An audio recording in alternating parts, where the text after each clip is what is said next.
Saudação a todos, aqui é André Michelin, para os meus irmãos da capela. O objetivo de eu gravar esse vídeo é fornecer subsídios para o enriquecimento do espaço que vocês têm de aprofundamento das reflexões acerca das mensagens que vocês têm possibilidade de ouvir no domingo, no espaço que vocês chamam de conexão. Então é um prazer estar com vocês, é sempre um prazer quando a gente tem possibilidade de dividir a riqueza do Evangelho. E a última vez que eu estive com vocês, nós conversamos sobre as disciplinas da fé cristã. Vocês começaram com a palavra, na sequência vocês aprenderam sobre a mordomia do tempo, depois disso vocês aprenderam sobre evangelização e culminamos na oração. O texto que a gente leu foi um texto que eu já trabalhei com vocês e eu resgatei e revisitei esse texto com uma nova perspectiva e uma nova compreensão e percepção, que é o texto de Atos, capítulo 2, entre os versos 37 e 47. E eu dei um clique exatamente na parte final do verso 42, na palavra oração ou orações. E aí nós percebemos que os nossos irmãos da igreja primeira, eles não precisavam fazer duas orações que nós fazemos hoje, porque eles já percebiam que essas orações já estavam respondidas. Quais eram as orações? Por exemplo, eles não precisavam interceder por questões sociais e materiais. Haja vista que o pão nosso de cada dia era providenciado pelos garçons, ou se você preferir, pelos diáconos. Então bastava dizer qual era a necessidade e os nossos irmãos providenciavam tudo o que era necessário para o bem-estar daquela comunidade primeira. Eles também não tinham a menor necessidade de orar por cura física. Bastava chamar os presbíteros da igreja, os anciãos, e estes oravam sobre o enfermo, ungiam-no com óleo, que é o símbolo da manifestação do Espírito Santo, e ele era restabelecido, e se tivesse cometido pecados, ser-lhe-iam perdoados. A coisa extraordinária. Se os nossos irmãos primeiros não precisavam orar por questões materiais e questões sociais, curas, pelo que oravam os nossos irmãos? Aí o texto que eu separei para aquela ocasião é exatamente esse que passo a ler agora. Atos capítulo 4, há uma oração. Se você observa a partir do verso 21, eu vou ler entre os versos 29 e 31. Observe. Agora, pois, ó Senhor, olha para suas ameaças e concede aos teus servos que falem com toda ousadia a tua palavra, enquanto estendes a mão para curar e para que se façam sinais e prodígios pelo nome de teu santo Filho Jesus. E tendo orado, moveu-se o lugar em que estavam reunidos, e todos foram cheios do Espírito Santo, e anunciavam com ousadia a palavra de Deus. Então, nesse texto, nesse episódio, nós percebemos que os nossos irmãos oravam por missões. Por que eles oravam por missões? Para que nenhum sofrimento os desviasse de fato da vocação. Então, qual é o ensinamento? Nós estamos num ambiente de sofrimento. No entanto, você sabe que sofrer é um verbo, e verbo só se efetiva quando conjugado. Qual é a grande lição do Evangelho para nós? Nós temos possibilidade, como discípulos de Jesus de Nazaré que somos, de conjugar outros verbos diante do sofrimento. Por exemplo, ao invés de conjugarmos o verbo sofrer, nós podemos conjugar, por exemplo, o verbo orar. O que é orar? Orar é uma declaração explícita de dependência de Deus, porque não há suficiência em nós para que, de fato, cooperemos com Deus. Você sabe que vocação é cooperar com o Criador para colocar ordem no caos. Por que é assim? Porque existem 4 palavras que facilitam muito a nossa compreensão para que a gente, de fato, se dê conta do que está acontecendo exatamente agora no universo. 4 palavras. Primeira palavra, criação. Segunda palavra, queda. Terceira palavra, redenção. Quarta palavra, restauração.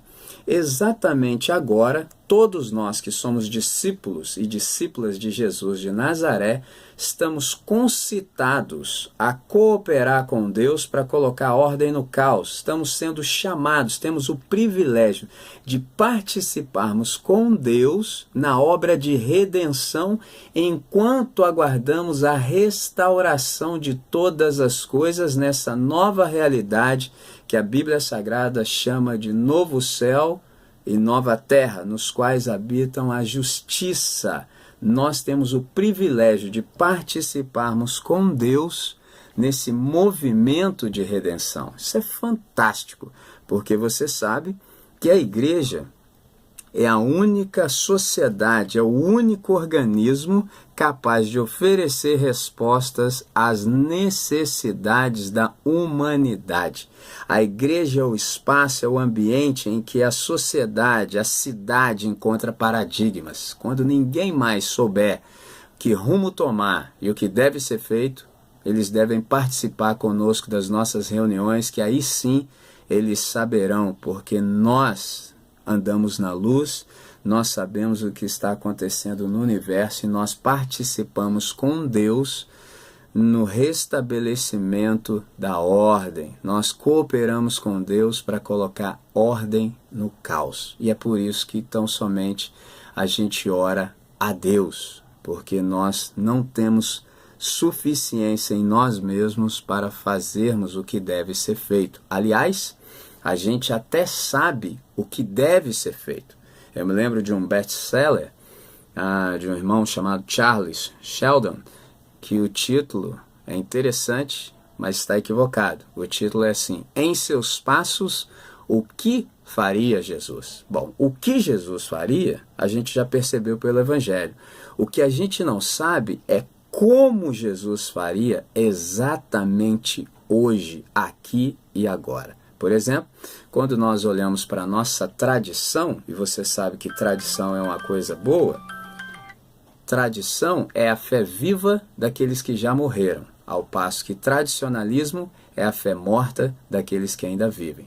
Quando nós olhamos para a nossa tradição, ou seja, quando nós olhamos para o retrovisor, a gente percebe o que foi feito, a gente se dá conta disso. No entanto, nós precisamos olhar para o para-brisa, nós precisamos olhar para frente. E agora? Como é que fazemos o que deve ser feito hoje? Para isso, nós oramos, para que nós tenhamos discernimento em Deus, para que Deus nos esclareça, para que Deus nos dê iluminação, para que a gente possa compreender como é que se deve ser feito aquilo que deve ser feito aqui e agora. Ou seja, nós sabemos que devemos fazer o bem. No entanto, não basta fazer o bem. É preciso fazer o bem, bem feito.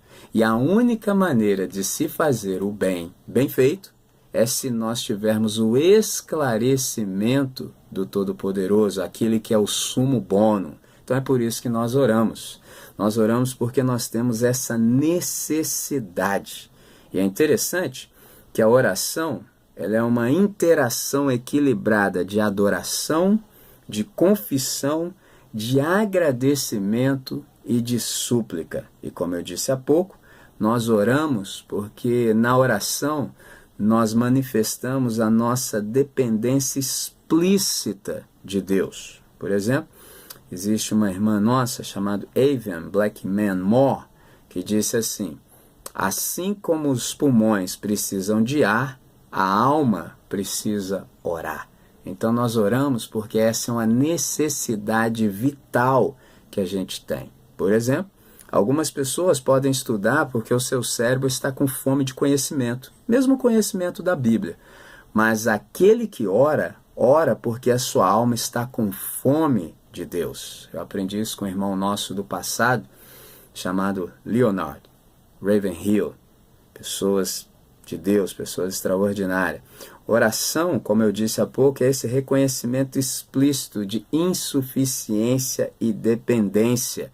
É quando você reconhece diante de Deus o seguinte: eu não sou, eu não sei e eu não posso. Eu não sou, eu não sei, eu não posso. Mas tu és, tu sabes e tu podes. E é por isso que eu deposito toda a minha esperança em ti. Eu me lembro de um irmão nosso, chamado John Wesley, quando ele disse o seguinte: eu levanto pela manhã e presto continência para o capitão da minha salvação e pergunto: quais são as ordens de hoje? Isso é fantástico.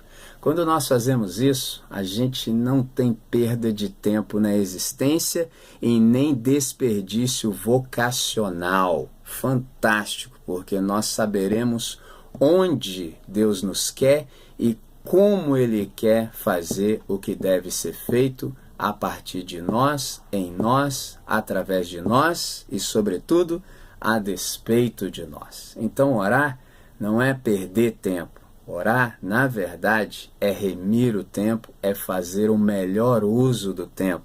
É aquele momento em que você discerne qual é o querer do Senhor e se entrega como um instrumento vivo para a feitura da vontade dele. E você já sabe que a vontade de Deus é a norma de funcionalidade do universo. Tudo que está fora da vontade de Deus está disfuncional.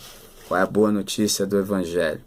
Nós, igreja, comunidade solidária, somos a resposta de Deus ao clamor da humanidade. Então, para isso, Deus tem a sua igreja, Ele tem a sua eclésia, que é essa nova humanidade abençoada com essa nova consciência. Somos nós. E a cada novo dia nós devemos nos empenhar para nós experimentarmos o progresso na consciência da fraternidade. É isso que se requer de nós. Então, há que haver, portanto, uma conexão entre a nossa cosmovisão e o nosso culto e a nossa celebração. Traduzindo mais ainda, como é que a nossa liturgia responde ao clamor da humanidade, ao clamor da criação? Romanos 8,19 nos diz isso, que a criação geme aguardando pela manifestação dos filhos de Deus. Aqueles que têm ouvido, ouvem tanto a Deus quanto o mundo também, já dizia o John Stott, de saudosa memória. Então, quando nós estamos atentos, nós ouvimos a Deus, nós temos ouvidos para ouvir, ouvido espiritual, e também nós percebemos qual é o gemido da criação e nós nos apresentamos como instrumentos de resposta a esse clamor.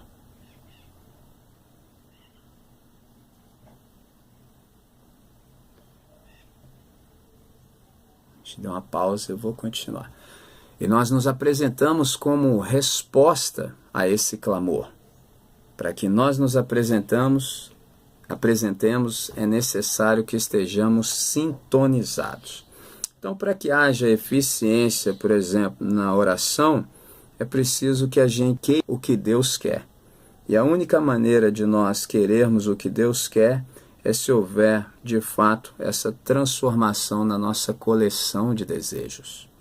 Então, quando nós oramos, a gente precisa se dar conta de que há um papel exclusivo e intransferível também do Espírito Santo na intercessão. Romanos 8,26.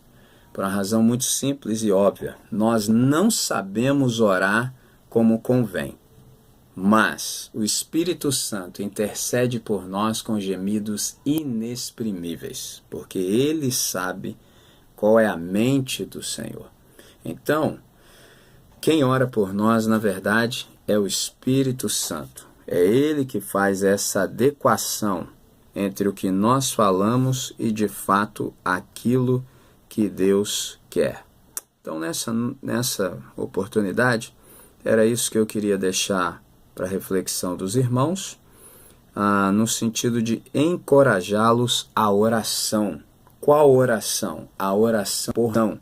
porque as outras orações, pelo menos as que eu citei, já estão respondidas e nós somos a resposta. Para todo clamor social e material, a comunidade solidária é a resposta. Para toda enfermidade, a comunidade dos discípulos deveria ser a resposta em oração. É lógico que hoje nós, infelizmente, perdemos a mesma sintonia que os nossos irmãos primeiros tinham.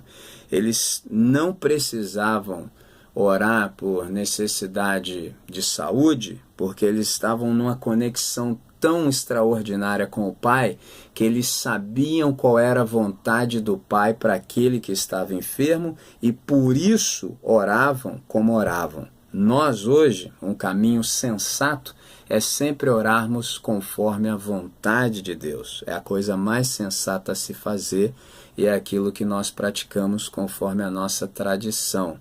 No entanto, lembre-se, nós devemos orar por missões, para que Deus faça o que deve ser feito a partir de nós. Foi para isso que Ele nos libertou e nos transformou em instrumentos de libertação para o máximo louvor da sua glória. Então era isso que eu gostaria de deixar como subsídio, como reflexão, e que vocês possam expandir esse conteúdo, possam aprofundá-lo. Lembrando que eu estou sempre à sua disposição. Se vocês tiverem perguntas, não se acanhem, pode me enviar e, na medida do possível, tentarei responder a todos. Então é isso. Que Deus os abençoe, estejam em paz. God bless.